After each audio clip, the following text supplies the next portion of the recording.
শম্পার সংসারে আমি শম্পা সবাইকে আরও একবার স্বাগত জানাই। যে যেখান থেকে আমার ভিডিওটা দেখছেন আশা করছি আল্লাহর রহমতে সবাই ভালো এবং সুস্থ আছেন। আলহামদুলিল্লাহ, আমিও আমার পরিবার নিয়ে ভালো আছি।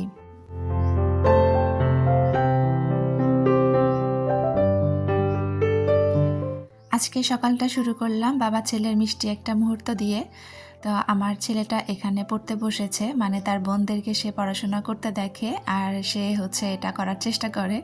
একটা কলম আর কাগজ নিয়ে সে কী যেন লিখতে চায়। তো ওর বাবা আবার ওকে একটা পাখি এঁকে দিচ্ছিল, তো ওর বাবার সাথে বসে বসে ওটাই আঁকছিল। তো ওখানে আমি একটু ভিডিও করে নিয়েছি।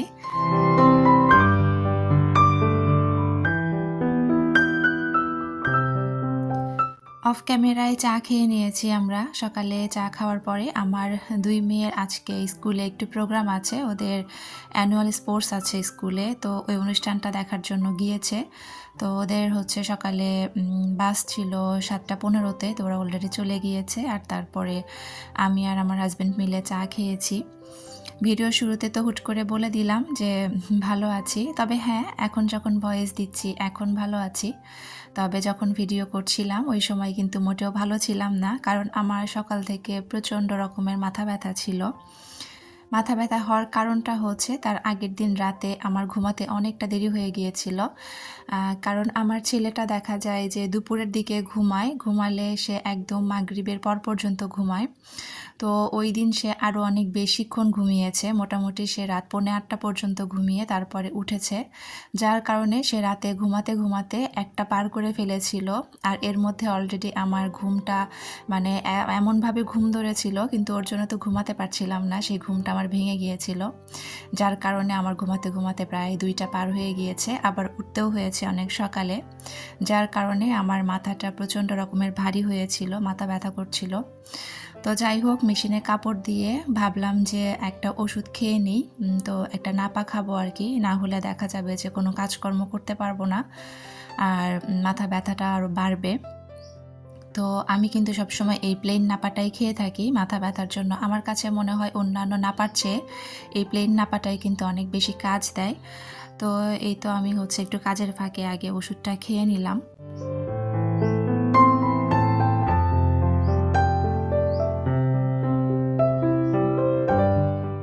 আমার ঘরে কিন্তু সবসময়ই আমরা চেষ্টা করি সব ধরনের ওষুধ রাখার। সব ধরনের বলতে যে জিনিসগুলো সবসময় প্রয়োজনীয় আর কি, নাপা থেকে শুরু করে বেশ কিছু ওষুধ আমরা সবসময় ঘরে রাখি। কারণ রাত বিরাতে বলা যায় না কোন সময় আসলে কি হয়, এটার জন্য কিন্তু আমরা ওষুধটা সবসময়ই রেখে দেই। তো ওষুধ খাওয়ার পরে আমি কিন্তু অফ ক্যামেরাতে আমার সব ঘরটার যা কিছু গোছানোর গুছিয়ে নিয়েছি। আজকে যেহেতু মেয়েরা সকালবেলা চলে গিয়েছে, তো ওরাও তো ওদের ঘরটা গোছাতে পারেনি। আমি অফ ক্যামেরায় ওদের ঘরটা সব কিছু সুন্দর করে গুছিয়ে নিয়ে এখন এই যে ঘরটা ঝাড়ু দিচ্ছিলাম।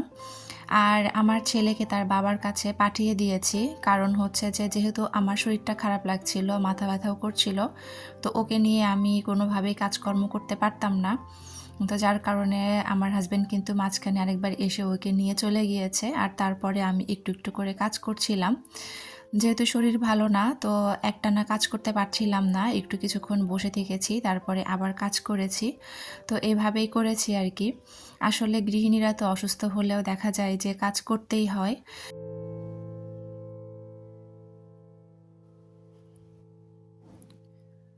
ঘর ঝাড়ু দিতে দিতে হঠাৎ করে মনে হলো যে আমি কিন্তু সকালবেলা তেমন ভারী কোনো কিছুই খাইনি। সকালে শুধুমাত্র 1 কাপ চা খেয়েছিলাম আর একটা বিস্কিটের অর্ধেক খেয়েছিলাম।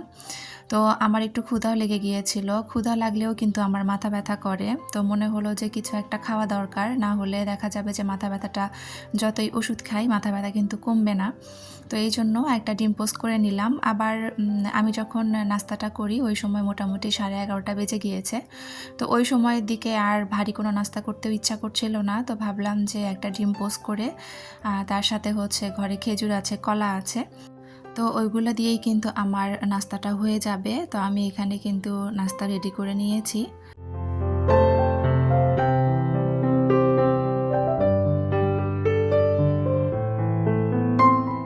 আজকে তেমনভাবে রান্নাবান্নাও সেরকম কিছু করতে ইচ্ছা করছে না।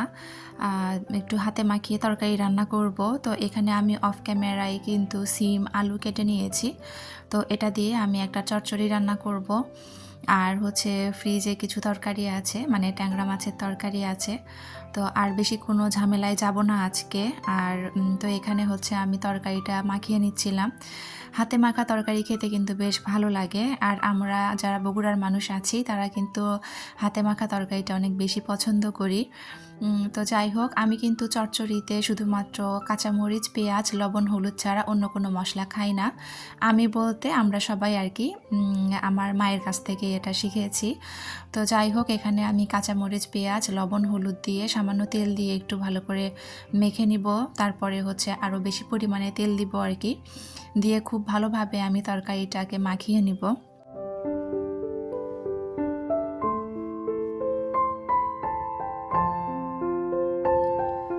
হাতে মাখানো তরকারিটা কিন্তু অনেক বেশি পরিমাণে মাখাতে হয়। তো যত বেশি পরিমাণে মাখানো হবে তরকারির টেস্ট কিন্তু ততই বাড়ে।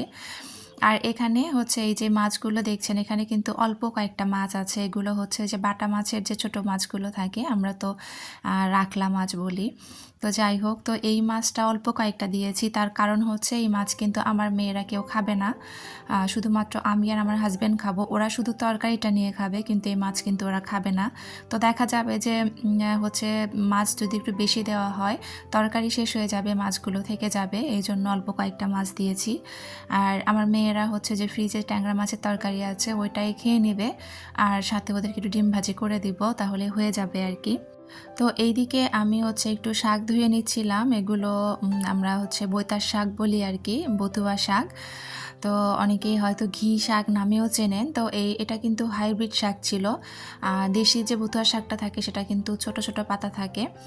তো ওইটা এমনি বেছে নেওয়া যায়, তবে যেহেতু এটা হাইব্রিড শাক, এটা কিন্তু আমি সুন্দরভাবে বেছে আবার একটু কেটে নিয়েছি মাঝখান দিয়ে, যেহেতু বেশ বড় বড় পাতা। তো শাক কিন্তু আমি রাতেই বেছে রেখেছিলাম। তো এখন শুধু তরকারিটা মাখিয়ে দিয়ে শাকটা আমি ধুয়ে, যাতে পানি ঝরে এই জন্য আমি ধুয়ে রেডি করে রেখে দিচ্ছিলাম। তো আপনারা যারা আমার ভিডিও দেখা শুরু করেছেন, সবার কাছে রিকোয়েস্ট, প্লিজ একটা লাইক দিয়ে পুরো ভিডিওটা কন্টিনিউ করবেন, কারণ আপনার একটা মূল্যবান লাইক আমার ভিডিওটা আরও অনেকের কাছে পৌঁছে দিতে সাহায্য করবে। যারা নতুন আমার চ্যানেলটা ভিজিট করছেন, আমার ভিডিওর কোনো অংশ, আমার কথা বা আমার কাজের কোনো অংশ যদি আপনাদের কাছে একটুও ভালো লেগে থাকে, আর আপনারা যদি এইরকম লাইফস্টাইল ব্লগ দেখতে পছন্দ করে থাকেন, আপনি চাইলেই আমার চ্যানেলটি সাবস্ক্রাইব করে পাশে থাকা বেল অপশনটি প্রেস করে অল বাটনে ক্লিক করে রাখতে পারেন, যাতে করে আমি ভিডিও ছাড়ার সাথে সাথে নোটিফিকেশন আপনার কাছে চলে যায়, আর আপনি আপনার মূল্যবান সময় বের করে আমার ভিডিওটা দেখে নিতে পারেন।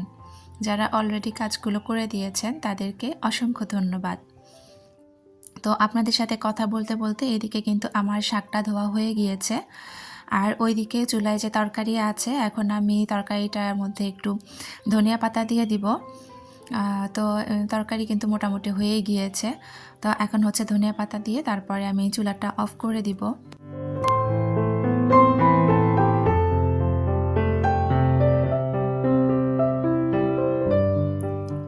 আর এইদিকে হচ্ছে আমি শাকটা বসিয়ে দিয়েছি। তো শাকটা হচ্ছে আমি অফ ক্যামেরাতে ভাজি করে নেব, ওইটা আর আপনাদের সাথে শেয়ার করছি না। আর এখন হচ্ছে আমি চলে এসেছি রান্নার পরে, আমি কিছু ডাল রেডি করব। এখানে হচ্ছে হালিমের যে ডালটা থাকে সেই ডাল আজকে আমি রেডি করে নেব, আর একটু বেসন বানাবো। তো এখানে হচ্ছে আমি যে ছোলার ডালটা সেদিন আপনাদেরকে দেখিয়েছিলাম যে ছাদে আমি শুকাতে দিয়েছি, ছোলার ডালটা কিন্তু আমি ধুয়ে তারপরে মেলে দিয়েছিলাম, সেটা আপনাদের সাথে কিন্তু আর আমার মানে বলার কথা ওটা মনে ছিল না।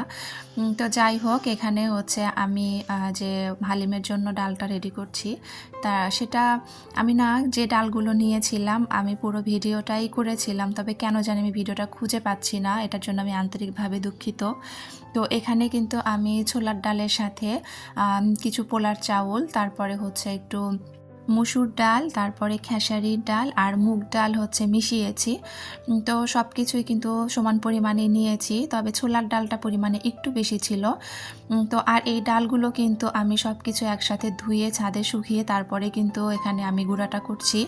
তো ওইটা না ধোয়াটা আর আপনাদের সাথে শেয়ার করিনি, তার কারণ ওটা হচ্ছে আগের দিন আমি শুকাতে দিয়েছিলাম ছাদে, তো সেটা আর আপনাদের সাথে শেয়ার করা হয়নি। তো এই যে আমি কিন্তু অফ ক্যামেরাতে সুন্দরভাবে ডালগুলো গুঁড়ো করে নিয়েছি। আমি হালকা কিন্তু একটু ভেজে নিয়েছি, এত বেশি কড়া ভাজার দরকার নেই, জাস্ট একটু টেলে নিয়ে তারপরে আমি ব্লেন্ড করে নিয়েছি। আর হালিমের ডালগুলো কিন্তু এরকম দানা দানা থাকলে ভালো লাগে খেতে। তো এখানে যতটুকু ডাল আমি রেডি করেছি এটা কিন্তু বেশ মোটামুটি 5-6 দিন খাওয়া যাবে আমাদের, যেহেতু দেখা যায় রোজার মধ্যে কিন্তু এত বেশি প্রয়োজন পড়ে না, একটু রান্না করলেই দেখবেন যে থেকে যায়। তো এটা দিয়েই আমার বেশ কিছুদিন চলে যাবে।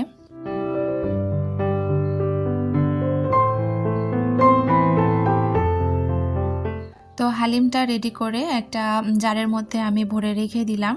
এটা কিন্তু অনেকটা কাজে দিবে। দেখা যাবে যে রোজার দিনে কিন্তু হালিম রান্না করার সময় এটা আবার একটা বাড়তি কাজ করতে হবে, এই জন্য কাজটা আমি আগেই গুছিয়ে রাখলাম।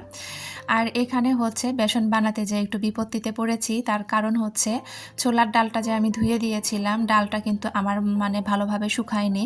যেহেতু মুগ ডাল তারপর মসুর ডাল এগুলো এক রোদেই আমার শুকিয়ে গিয়েছে মোটামুটি ভালো, যেহেতু রোদ থাকে, কিন্তু ছোলার ডালটা না 1-2 রোদে আসলে শুকায়নি। আমি বেসন করতে গিয়ে দেখছি যে এখানে অনেকটা দানা থেকে যাচ্ছে। তো এর মধ্যে বেসনের এই ছোলার ডালের মধ্যে কিন্তু আমি পোলার চাল মিশিয়েছি একটা সুন্দর গন্ধের জন্য, আর চাল মেশালে বেসনটা ভালোও হয়। তো যাই হোক, এখানে আমি দেখছিলাম যে বেশ দানা থেকে যাচ্ছে, তো ভাবলাম যে আর এটা করব না, বাকি যে ডালটুকু আছে ওটা আমি রোদে দিব, আরও 2টা রোদ দিয়ে তারপরে আমি হচ্ছে বেসনটা বানিয়ে নিব। তো এখানে যেইটুকু ডাল দিয়ে আমি একবার যে ব্লেন্ড করেছিলাম ওইটুকুই হয়েছে, ওটা রেখে দিলাম। তো আর বাকিগুলো কিন্তু আমি রোদে দিয়ে আসব। তো এমনিতেই বেসন কিন্তু মাশাআল্লাহ বেশ সুন্দর হয়েছিল।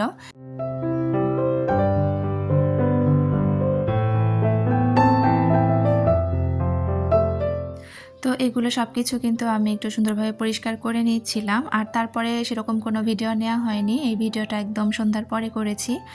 আমি যে বেসনটা রেডি করে রেখেছিলাম সেটা দিয়ে কিন্তু একটু বেগুনি ভেজে নিচ্ছিলাম। আমার হাজব্যান্ড প্রতিদিন কিন্তু এই সময় বাসায় আসে না, তবে আজকে একটু বাসায় এসেছে। তার কারণ আমার ছেলেটা ঘুম থেকে উঠে তার বাবার জন্য অসম্ভব জেদ করছিল, কান্নাকাটি করছিল, তার বাবার কাছে যাবে। আমি কোনোভাবেই তাকে থামাতে পারছিলাম না, তো এই জন্য আমার হাজব্যান্ডকে ফোন দিয়ে বললাম যে একটু বাসায় এসো।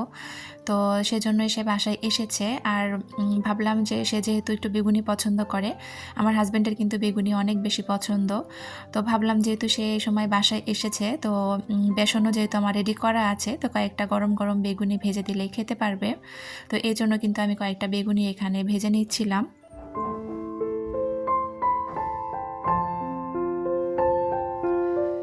এই বেসনের মধ্যে যেহেতু পোলার চাল মিশানো আছে, তো ভাজার সময় খুব সুন্দর একটা স্মেল আসছিল, ভালো লাগছিল।